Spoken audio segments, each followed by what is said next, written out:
ओम नमो भगवते वासुदेवाय। ओम नमो भगवते वासुदेवाय। ओम नमो भगवते वासुदेवाय। नारायणं नमस्कृत्य नरं चैव नरोत्तमं देवीं सरस्वती व्यासं ततो जयमुदीरयेत्। नष्टप्रायेषु अभद्रेषु नित्यं भागवत सेवया भगवती उत्तमा श्लोके भक्तिर्भवति नैष्टिकी। ओम अज्ञानतिमिरान्धस्य ज्ञानाञ्जनशलाकया चक्षुर्मीलितं येन तस्मै श्रीगुरुवे नमः।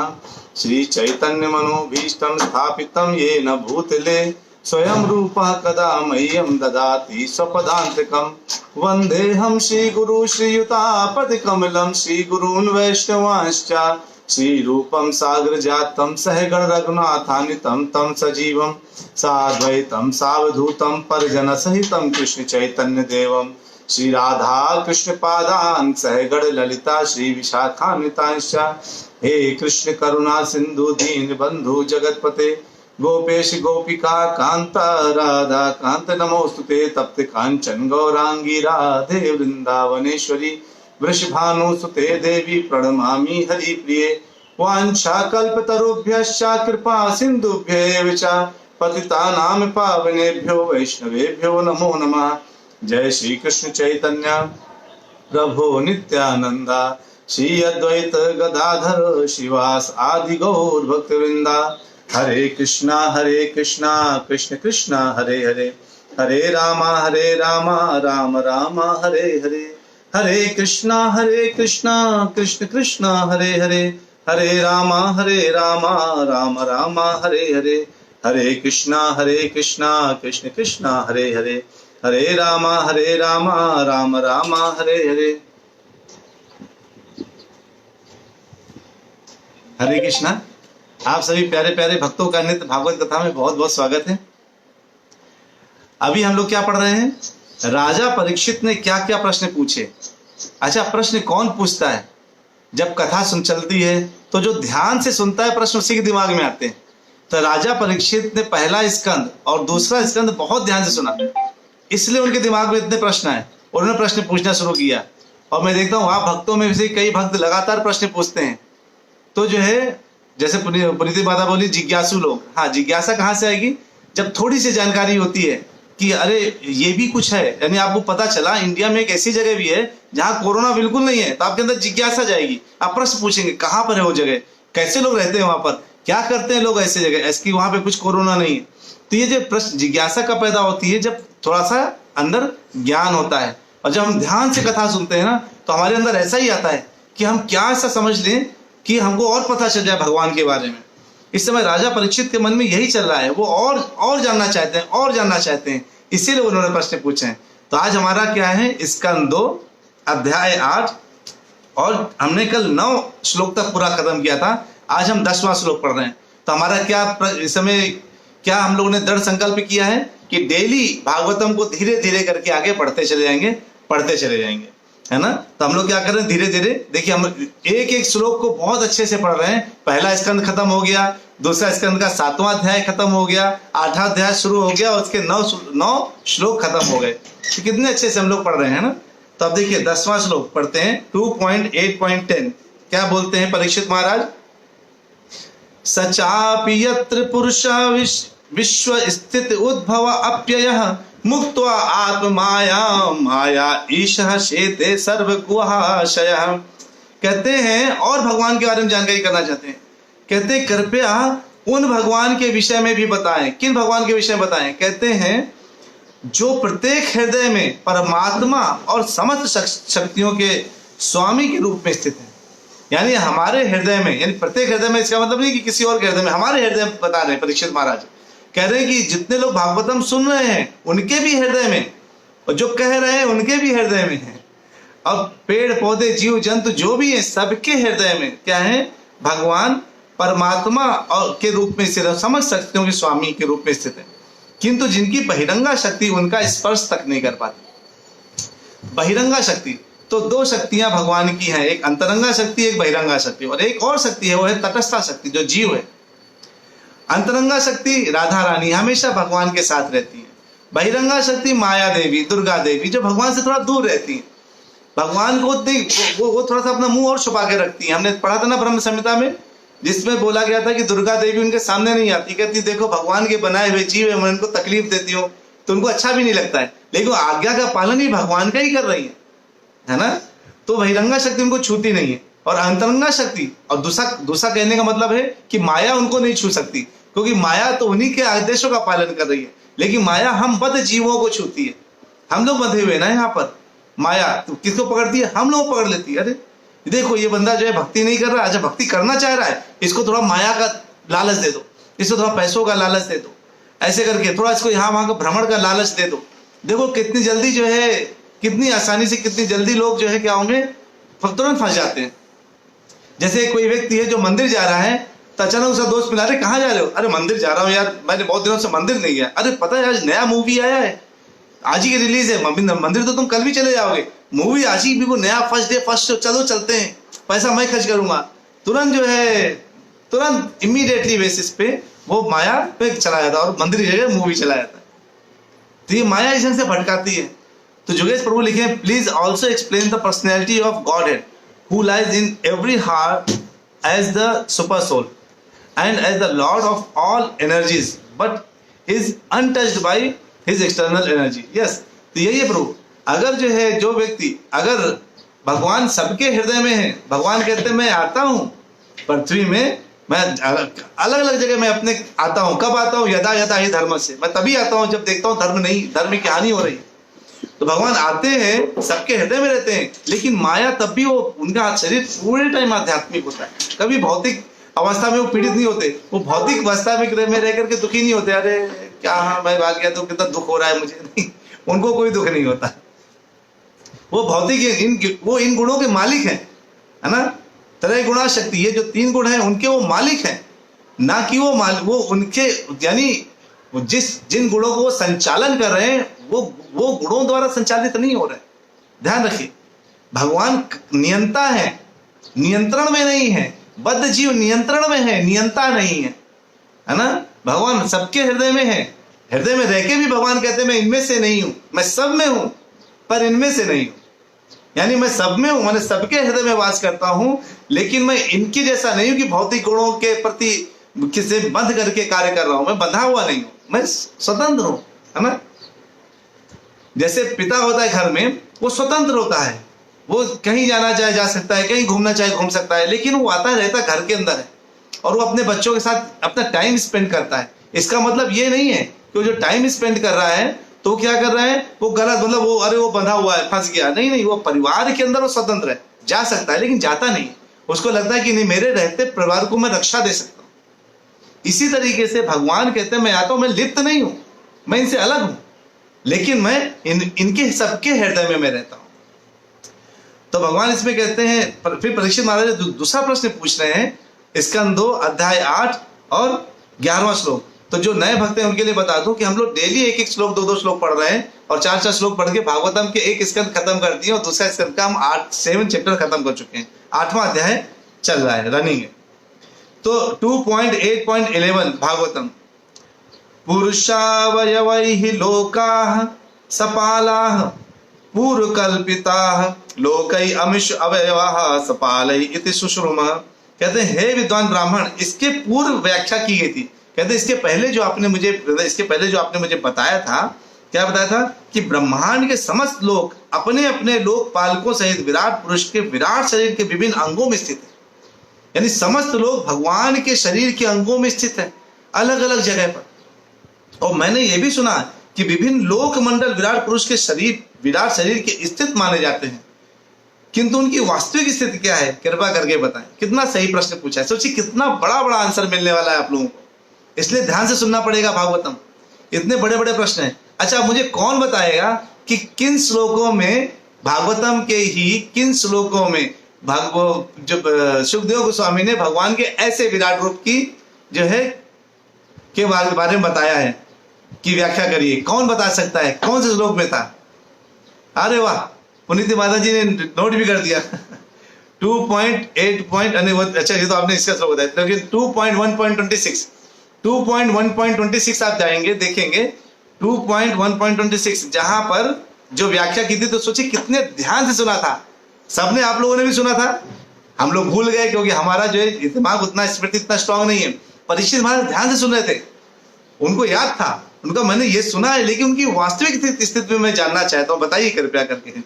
तो इधर जो है ये कहते हैं, तो अगर आप 2.1.26 में जाइए तो उसे बता रहे हैं जिन पुरुष ने इसकी अनुभूति की है, कैसे है, कहते हैं क्या अध्ययन उनका, कि पाताल नाम से जानने वाले ग्रह मंडल विराट पुरुष के पांवों के तलवे हैं। यानी भगवान कृष्ण के पैर के तलवे क्या है, पाताल जो नामक जो जानने वाला ग्रह मंडल है। उनकी एड़िया और मंजे रसातल हैं, टखने महातल है और पिंडन्य तलातल है ना, लिखा था ना। आप लोग उसको एक बार रिवीजन करिए, पढ़ लीजिएगा, है ना, जिसमें लिखा था विश्व रूप के घुटने सुतल नामक लोक हैं, दोनों जांघें वितल और अतल लोक हैं, कटि प्रदेश महीतल है और उसकी नाभि गड्ढा बाह्य अंतरिक्ष है। ऐसे करके सारा जो है इसमें बताया था। तो कहाँ पे इसको आप नोट कर लीजिए, ये जो श्लोक है ना 2.8.11, इसमें आप कहीं नोट कर लीजिए कि 2.1.26 के ऑनवर्ड 4-5 श्लोक में आपको सारा मिल जाएगा, भगवान के बारे में पूरी इंफॉर्मेशन मिल जाएगी। पुनीति माता ने लिख दिया, इसमें देख लीजिए, है ना। तो 2.1.26 के आगे 4-5 श्लोक 6 श्लोक में आपको पता चलेगा कि भगवान के जो ये बोले ना, मैंने सुना था कि भगवान के शरीर में अलग अलग ब्रह्मांड है, अलग अलग लोक हैं, वो हमें पता चलेगा यहाँ से, ठीक है। फिर कहते हैं, और अच्छा एक और चीज, आप भगवत गीता में कहां पर कौन से चैप्टर में है भगवान का विराट रूप, कोई बताएगा? हाँ बोलिए बोलिए, अनम्यूट करके बोलिए अपने आप को, स्काइप में जो लोग खड़े हैं। हाँ 11वें चैप्टर में आप लोग भगवत गीता का 11वां चैप्टर ओपन करिए। 11वां चैप्टर भगवत गीता का 11वें चैप्टर में आपको मिलेगा विराट रूप भगवान का, जिसमें कैसे हैं भगवान का विराट रूप। जब अर्जुन को दिव्य नेत्र दिए गए तो उन विराट रूप से, उस दिव्य नेत्र से जब अर्जुन ने भगवान को देखा ऐसे, तो क्या देखा उन्होंने, हाँ चेतन राव प्रभु जी को सही, 11 चैप्टर, तो उसमें क्या देखा, अर्जुन ने उस विश्व रूप में असंख्य मुख, असंख्य नेत्र, असंख्य आश्चर्यमय दृश्य देखे, है ना। मतलब इतना बड़ा विश्व रूप था कि अर्जुन जहां देख रहा था, जहां तक देख रहा था, इसलिए इसका नाम विश्व रूप था। अर्जुन जहां तक अपने दिव्य आंखों से देख सकता था, वहां केवल भगवान ही भगवान दिख रहे थे, दूसरा कोई नजर नहीं आता। भगवान मतलब अर्जुन जहां तक दूर तक देख रहा था, तो कौन नजर आ रहे थे, केवल भगवान ही चारों तरफ फैले हुए नजर आ रहे थे।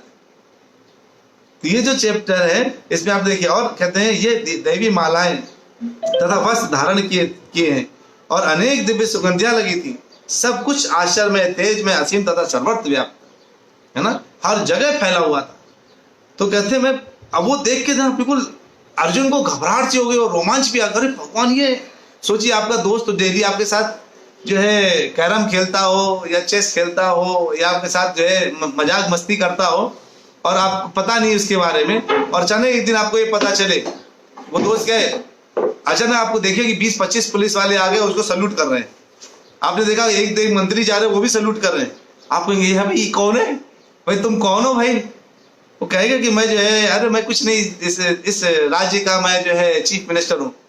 क्या, अरे तुमको पता ही नहीं था मुझे, मैं तो बाहर से आया, मुझे पता भी नहीं चला, है ना। तो ऐसे अर्जुन भी देख रहा हर्ष से, अरे वही है, कहते हे कृष्ण, मैं आपको क्या क्या कह के बुलाया हूँ, कभी कभी तो मैंने आपके साथ लड़ाई भी कर ली है कृपया आप मुझे माफ करिएगा, आप इतने बड़े रूप में मुझे पता नहीं था।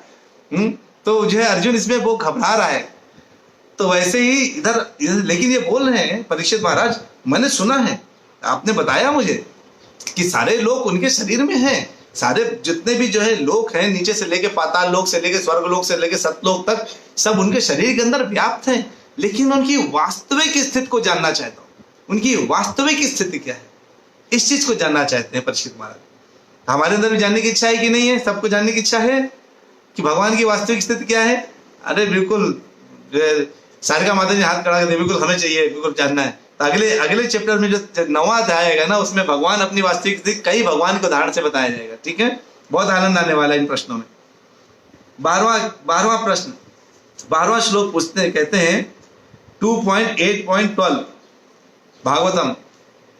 यावान कल्पो विकल्पो वा यथा कालो नुमीयते भूत भव्य भवच्छब्द आयुर्मानम च यत् सतः। कहते हैं कृपा करके, कहते हैं कृपा करके सृष्टि तथा प्रलय के मध्य की अवधि, यानी सृष्टि बनी और प्रलय हुआ, उसके बीच की अवधि जिसे कल्प कहते हैं, तथा अन्य गौड़ सृष्टियों में जिसको विकल्प एवं भूत, वर्तमान तथा भविष्य शब्द से सूचित होने वाले काल के विषय मुझे बताइए। आप सोचिए प्रश्न क्या पूछ रहे हैं। कहते क्या भूत था, भविष्य क्या होता है, वर्तमान क्या होता है, कल्प क्या होता है, सृष्टि होती है तो विनष्ट क्यों होता है, इस सब के बारे में कृपया मुझे बताइए, है ना। वो पूछ रहे हैं। कौन पूछ रहे हैं? परीक्षित महाराज पूछ रहे हैं, है ना। तो जो है परीक्षित महाराज ये पूछ रहे हैं और कहते हैं उनके बारे में मुझे थोड़ा बहुत बताइए। कहते हैं और साथ ही ब्रह्मांड के विभिन्न लोकों के विभिन्न जीवों यथा देवों, मनुष्यों इत्यादि की आयु के अवधि के विषय में मुझे बताएं। तो आपको क्या और क्या पता चलेगा कि सारे जीवों में किसकी कैसी आयु है ना, और किसका जो है कितनी आयु है, देवताओं की कितनी आयु है, ब्रह्मा जी की कितनी आयु है, सबकी आयु के बारे में पता चलने वाला है। देखिए हमारा विज्ञान कितना भी आगे बढ़ जाए, कितना भी आगे बढ़ जाए, लोग कहते हैं अरे ये कहानी है, अरे जो लोग कहते हैं ये कहानी है उनके लिए तो उनसे बड़ा दुर्भाग्यशाली कोई व्यक्ति नहीं है। जो सबसे बड़ा सच है उसको कहानी मान रहे हैं, है ना। अगर मान लीजिए किसी का पिता, अगर मान लीजिए कोई व्यक्ति कहता है, अपनी माँ से पूछता है कि माँ मेरा पिता कौन है, तो माँ बोलती है देखो तुम्हारा पिता ये है, तभी उनको पता चलता है अच्छा मेरे पिता ये हैं, लेकिन वो मानता नहीं। मान लीजिए वो कहता नहीं नहीं मैं तो नहीं मानता कि मेरे पिता हैं, तो माँ कहेगा अच्छा ढूंढ लो फिर। तो अगर जिसने माँ की बात नहीं मानी, उसको अपने पिता के बारे में पता करना है, तो उसको सोचिए कितने लोगों का डीएनए टेस्ट कराना पड़ेगा, उसको कई जन्म लग जाएंगे डीएनए टेस्ट कराने के लिए। लेकिन अगर उसने माँ की बात मान ली तो उसको पता चल गया हाँ मेरा पिता यही है। वैसे जो गुरु और शास्त्र है ना वो माँ की तरह है, जो हमें भगवान के बारे में बताते हैं कि हमारे पिता कौन है, हमारे परम पिता कौन है। और हमने क्या किया, हम क्या करते हैं शास्त्रों को छोड़ करके, हम शास्त्रों को छोड़ देते हैं, गुरुओं की बातें छोड़ देते हैं, उनको छोड़ के क्या कहते हैं मुझे पता है भगवान को। अरे भगवान कोई नहीं, सब ऑटोमेटिकली हो रहा है। भगवान क्या है, आत्मा से परमात्मा का मिलन, बस यही परमात्मा भगवान है। भगवान क्या, ब्रह्म एक ज्योति है, एक ऊर्जा है, काला लो डेफिनेशन दे भगवान की, एक ऊर्जा है, एक एनर्जी है जिससे सब कुछ कंट्रोल कर रही है, लेकिन उसके हाथ पैर नहीं है। अच्छा जिसने इतने बड़े हाथी को हाथ पैर के साथ बना दिया, मनुष्यों को बना दिया, सब कुछ सिस्टमेटिक बना दिया, सब कुछ ऑटोमेटिकली ऐसा हो रहा है कि देखिए, यानी हम खाना खाते हैं हमें एनर्जी मिल जाती है। खाना कहाँ से मिलता है? पौधों से मिल जाता है। पौधों को क्या खाने के लिए चाहिए? पौधों को रोटी नहीं चाहिए, पौधों को रोटी चाहिए नहीं, वो मिट्टी से खाना निकालते हैं। आप मिट्टी खा सकते हैं क्या? आप मिट्टी खाएंगे तो बर्बाद हो जाएंगे। पौधे मिट्टी खाते हैं और आपको फल देते हैं मीठा सा, आप उस फल को खाते हैं और आप क्या देते हैं? कुछ नहीं। यानी सबसे प्रकृति का जो शोषण करने वाले हैं वो हम ही लोग हैं। जैसे पौधे ने प्रकृति का शोषण किया, यानी मिट्टी से खाना लिया और खाना लेकर के फल निकाल के हमको दिया, हमने वो फल खा करके क्या किया? पेड़ को काट दिया। यानी हम सृष्टि को के ऊपर कब्जा करना चाह रहे हैं। हम क्या करना चाह रहे हैं? हम नियंत्रित हैं, लेकिन हम नियंता बनना चाह रहे हैं। इसका मतलब है कि हम प्रकृति को शोषण कर रहे हैं तो प्रकृति हमारा शोषण करने लगती है। आप देखिए कोई भी जीव जंतु, कोई भी व्यक्ति कुछ ना कुछ देता है। अपनी गाय को देखिए, वो अगर वो जहां गाय, अपनी देसी गाय जो होती है ना, खुर वाली गाय, वो जो जहां जहां उसके खुर पड़ते हैं, हम वाली जो गाय होती है उसके खुर जहां जहां पड़ते हैं वहां पानी नीचे से ऊपर आ जाता है ऑटोमेटिक। और जहां वो गाय नहीं है वहां पानी 1200-1500 फीट नीचे मिलता है। जहां वो वाली गाय है वहां 200 फीट 100 फीट में पानी निकल आ, खोदेंगे तो कुएं में से पानी आ जाएगा। देखिए वृंदावन में थोड़ा खुदाई करिए, पानी सीधे निकल के आता है। और बेंगलोर में जहां गाय है ही नहीं वो वाली, उन गायों वहां पे देखिए 1400 फीट पानी खोदिए तब जाके पानी की बूंद निकलती। कितना अंतर है, ये शास्त्र बताते हैं, हमें पता नहीं, शास्त्र बताते हैं और शास्त्रों पर हम भरोसा नहीं करते। तो और गाय का गोबर, गाय का मूत्र, ये अमृत है, गौमूत्र। तो जो है इसलिए हम प्रकृति से सब कुछ लेने के बाद ही, अगर कोई शेर, चीता, अगर खाना, आप देखिए इनको क्या स्टाइल होता है, ये अपना खाना खाते हैं और पेट भरने के बाद चले जाते हैं, कुछ एकत्रित करके नहीं रहते। लेकिन केवल मनुष्य ही एक ऐसा प्राणी है जो एकत्रित करके रख लेता है। अनाज निकलेगा तो सब जमा कर लेगा, यानी जो जो कर सकता है वो सब जमा कर लेगा। एक तो इसलिए एक आदमी मर रहा है मनुष्यों में, और एक आदमी जो है उसके पास अनाज सड़ रहा है। एक भूखमरी, एक जगह भूखमरी से मारा जा रहा है और एक जगह अनाज सड़ सड़ के फेंका जा रहा है, क्योंकि ये अंतर है। मनुष्य के अलावा सारे जीव कैसे रहते हैं, उनको एकत्रित नहीं करना, वो भगवान पर डिपेंडेंट है। आज खाएंगे, कल फिर ढूंढेंगे खाने को, कल फिर मिल जाएगा। तो इसलिए चींटी से लेकर के हाथी तक ऐसा कोई जीव नहीं है जो भूखा हो। लेकिन मनुष्य, और इसलिए कोई भूख से नहीं मरता, चींटी भी भूख से नहीं मरती और हाथी भी भूख से नहीं मरता। ये मरते हैं जब जंगल कट जाते हैं, तो ये हाथी मरते हैं उन जंगलों के कटने से, है ना, क्योंकि सृष्टि को, ये मनुष्य हैं, ये सृष्टि को खराब कर रहे हैं, प्रकृति को नियंत्रित करना चाह रहे हैं, नियंता बनना चाह रहे हैं। तो लेकिन यहाँ पे क्या बोल रहे हैं कि कहते हैं मुझे थोड़ा बताइए, समय की अवधि के बारे में बताइए, साथ ही ब्रह्मांड के विभिन्न लोगों के, विभिन्न जीवों, देवों और मनुष्यों की उम्र वगैरह बताइए, है ना, सब कुछ वो पूछ रहे हैं। तो अब 2.8.13 कहते हैं परीक्षित महाराज, कालस्य अनुगति या तो लक्ष्यते अण्वी प्रहति अपि यावत्या कर्म गतया यादृशी द्विज सत्तम। हे ब्राह्मण श्रेष्ठ, कृपा करके मुझे काल की लघु तथा दीर्घ अवधियों एवं कर्म की प्रक्रिया के क्रम में काल के शुभारंभ के विषय में बताइए। काल क्या है इसके बारे में बताइए। मतलब मैंने जी पूछा जा रहा है काल क्या है, समय क्या है ना, ये कब कहते हैं कि कब ये समय जो है लघु है, कभी कब दीर्घ है, ये सब विषयों में चर्चाएं होंगी, कितनी महत्वपूर्ण विषय में चर्चा होगी। हमें इन चर्चाओं को इग्नोर नहीं करना चाहिए, क्योंकि हमारे लिए क्या है, हमारे लिए महत्वपूर्ण क्या है, जहां हम रह रहे हैं उसके बारे में जानना। जो हमारी परवरिश कर रहा है, उस परवरिश करने वाले को हाथ जोड़ करके प्रणाम करके उसके बारे में समझना।